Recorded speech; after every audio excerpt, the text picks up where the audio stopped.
ఎవరెన్ని ప్రలోభాలకు గురి చేసినా, ఎవరెన్ని ఇబ్బందులు పెట్టినా, ఎంత దారుణంగా ప్రవర్తించినా ఓపికతోటి ఆ రోజులు గంటలు గంటలు క్యూలో నిల్చుని ఈరోజు కౌంటింగ్ జరిగిన రోజు గత సంవత్సరంలో ఎంత అద్భుతమైన తీర్పు ఇచ్చారో మీ అందరూ చూశారు.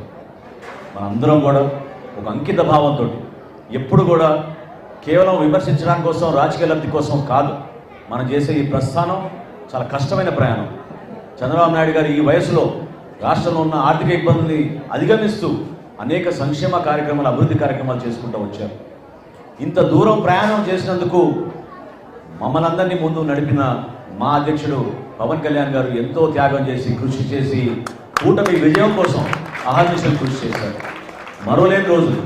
ఎందుకంటే 3 పార్టీలు కలిసి ఎక్కడ కూడా ఎటువంటి సందర్భంలో కూడా చిన్న ఇష్యూ రాకుండా సీట్ల సర్దుబాటులో కానివ్వండి, ప్రజల్లో మేము చేసిన క్యాంపెయినింగ్ కానివ్వండి, ఒక చైతన్యం తీసుకురావడం కోసం చేసిన కృషి కానివ్వండి, ఎవరం కూడా మర్చిపోలేము. దీని వెనక మాతో పాటు మీరందరూ కూడా ఎంతో మనస్ఫూర్తిగా మీరు కష్టపడి కసితో పనిచేశారు. ప్రతి ఓటు వేయించారు, కేసులు పెట్టించుకున్నారు, కొట్టించుకున్నారు, ఎంతోమంది అవమానపరిచారు. కానీ మీరు నిలబడ్డారు.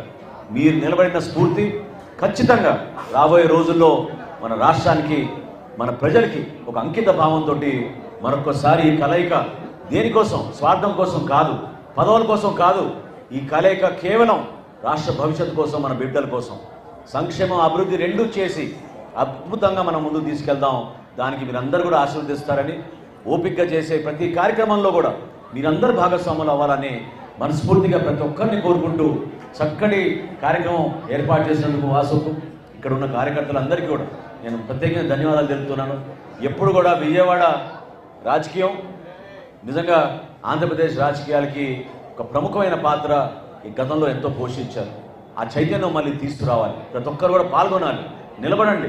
మనం చేసే కార్యక్రమం మన ప్రజల కోసం, కేవలం రాజకీయ లబ్ధి కోసం కాదనే భావన ప్రతి ఒక్కరూ తీసుకొచ్చి ఈ చైతన్యాన్ని నింపమని, కూటమి విజయాన్ని మనందరం కూడా సంతోషంగా ఆనందించి సాయంత్రం ఈరోజు 6 ప్రతి గ్రామంలోనూ, ప్రతి వార్డులోనూ, ప్రతి ప్రాంతంలో కూడా మనం అద్భుతంగా టపాకాయలు పేల్చి మన విజయాన్ని మనం మరొకసారి గుర్తు చేసుకుని ప్రజలకి ధన్యవాదాలు తెలుపుకుంటూ కృతజ్ఞత భావంతో కలిసి పనిచేసుకుందాం అని కోరుకుంటూ నేను మరొకసారి మిమ్మల్ని అందరినీ కూడా మనస్ఫూర్తిగా కొనియాడేది, కలిసి ఉందాం, అద్భుతంగా మన రాష్ట్రాన్ని ముందు తీసుకెళ్దాం.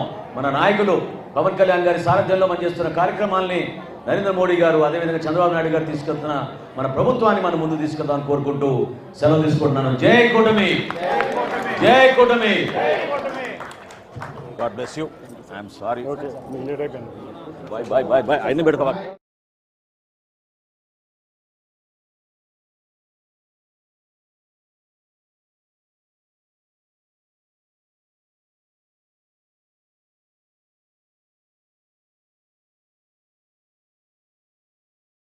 అన్న ముఖ్య అతిథిగా వచ్చేసినటువంటి సెంటర్